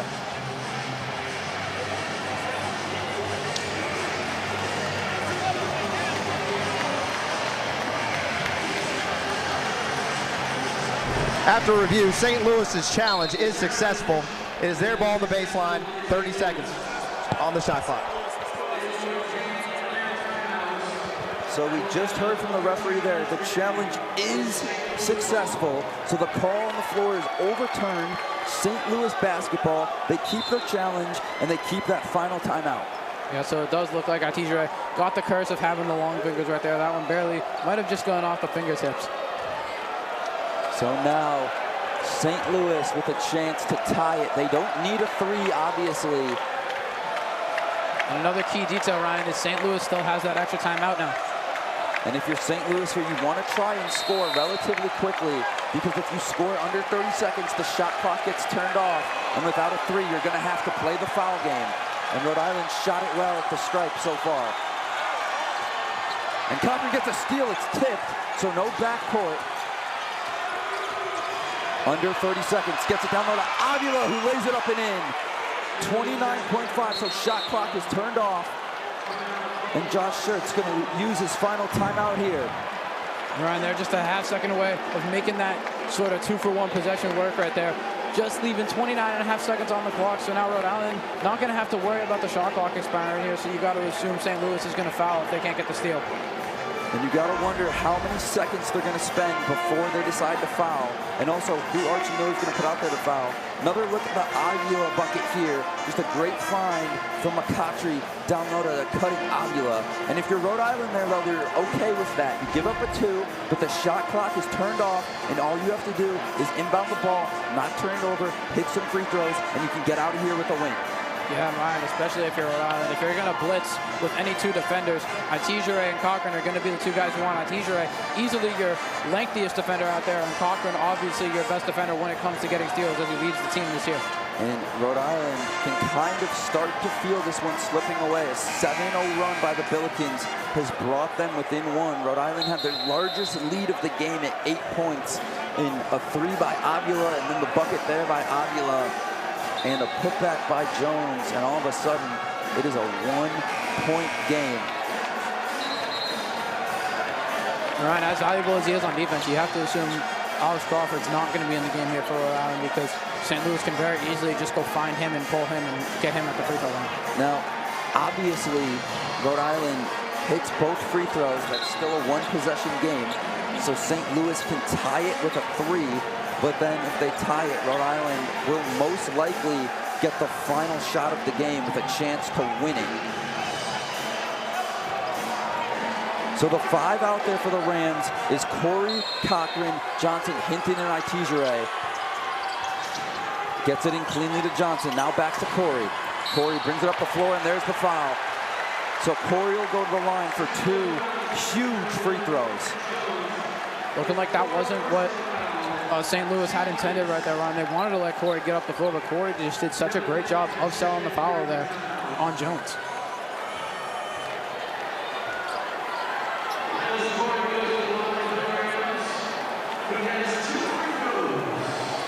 Corey has been perfect at the line tonight. It's the person you want shooting these 9 for 9. And he stays perfect. And Ryan, too, St. Louis now no timeout, so you have to take this one from under your basket if Corey's able to put it in. Cannot advance the ball. That's huge. Rhode Island still with timeouts, too. If St. Louis does hit a three, they'll be able to talk it over if needed. Miles Corey, ice in his veins at the free throw line. And now Archie Miller wants to use one of his two final timeouts. And Ryan, this situation's looking a little too familiar to Rhode Island's last game against Fordham. They were up by 3 with the shot clock turned off, and what did they do? They gave up an open 3 attempt to Core that he banked home, and Fordham went on to win in overtime. If you're Archie Miller, you have to assume that is what he's telling his guys in the huddle right now. Do not, by any means, give up an open 3. And you have to wonder if Archie Miller's going to foul up 3 with the shot clock turned off. It came back to bite him, the decision to not foul up 3 in the Fordham game, as you mentioned. So some deja vu here for this Rams team as they're in an identical situation to Saturday where they weren't able to come away with the win. And we've mentioned it, that 18-game win streak, the second longest active in all of Division I. And Tyler, if you're Archie Miller, especially after the events that took place on Saturday, I would imagine you would foul. If I'm Archie Miller personally, I'm fouling. Yeah, I think especially if you can get St. Louis to bring the ball below the Rhode Island logo at center court, you have to foul right away because you got to think they're going to roll the ball right here. As Corey's going to go up to pressure it so they can't keep some time on the clock. But yeah, you've got to be careful not to foul in the shooting motion as well. They're not going to foul. They're going to let him play. Sharma! In and out, but the rebound by Green. Back out. Aguila wanted the foul, doesn't get it. Another rebound, out of bounds. Rhode Island ball.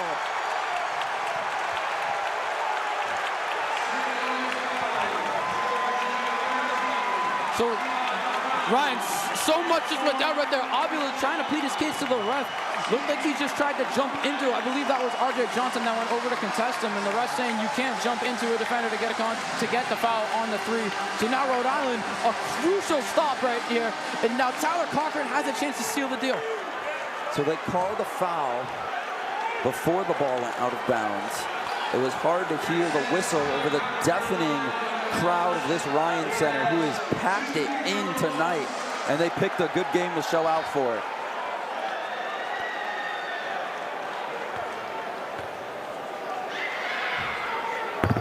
Cochran gets the first free throw. 2-possession game. And now, Ryan, you can really feel the energy and the momentum in this building right now. This crowd can sense it. The players can sense it. The bench can sense it. The coaching staff, everybody. Cochran goes 2 for 2. Making it that much harder. Here's Jones. He'll give it up. Looking for something. Gets it down low to Brown. Scoop layup. No good. Rebounded by Tyler Cochran. And he'll dribble it out. And the Rams pull off the upset. It's only February, but the madness can be felt here in Rhode Island. And the students have stormed the court here in the Ryan Center. Ryan, just an unbelievable effort here from the Rams. Great effort from so many guys. Jonah Hinton, Tyler Cochran, Keonette Teacher, and the list goes on and on. But Rhode Island with a statement win here tonight. The best win of the season, no doubt.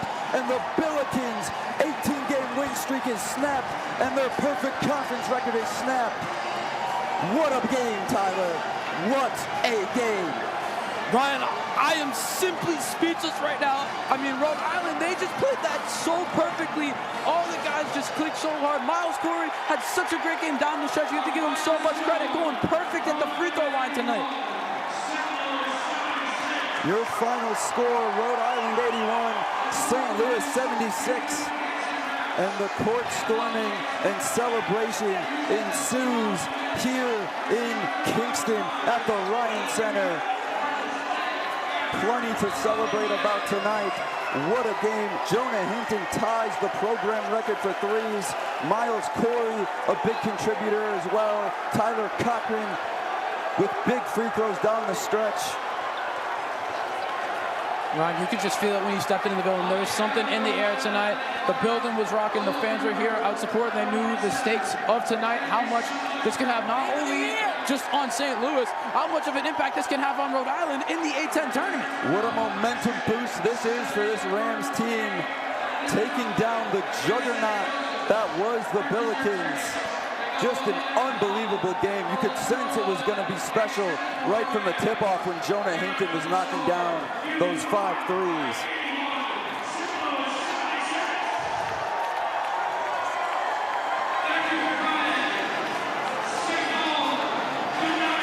The celebration continuing as the students continue to pour onto the court. This probably one of the biggest wins in recent Rhode Island history.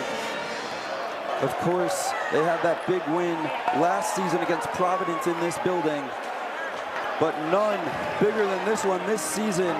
A top 25 team comes into the Ryan Center and they leave with their first loss since November 28th.